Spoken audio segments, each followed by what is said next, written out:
ராஜஸ்தானில் வீட்டில் தனியே உறங்கிக் கொண்டிருந்த மூதாட்டியை தாக்கி முகமூடி திருடர்கள் நகையை கொள்ளையடித்தனர்.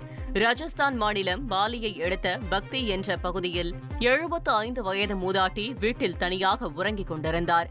அப்போது வீட்டிற்குள் புகுந்த 5 முகமூடி கொள்ளையர்கள் மூதாட்டியின் தோடு மற்றும் கழுத்தில் அணிந்திருந்த நகையை பறிக்க முயன்றனர். மூதாட்டி சத்தம் போட்டதால் பெட்ஷீட்டை கொண்டு மூதாட்டியின் கழுத்தை நெரித்து கொல்ல முயன்றனர்.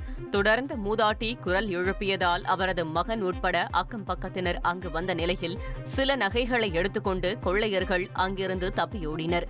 மூதாட்டிக்கு லேசான காயம் ஏற்பட்ட நிலையில் சம்பவம் குறித்த சிசிடிவி காட்சிகள் வெளியாகியுள்ளன.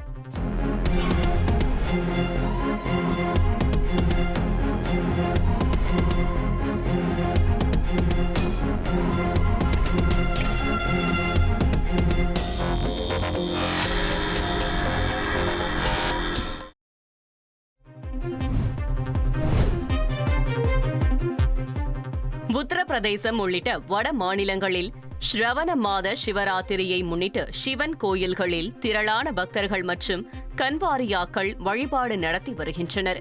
வாரணாசியில் உள்ள புகழ்பெற்ற காசி விஸ்வநாதர் ஆலயத்திற்கு பக்தர்கள் வருகை அதிகரித்துள்ளது. இந்நிலையில் கோயில் அமைந்துள்ள பகுதியில் நிர்வாகம் சார்பில் ஹெலிகாப்டர் மூலம் மலர்கள் பொழிந்த காட்சிகள் வெளியாகியுள்ளன.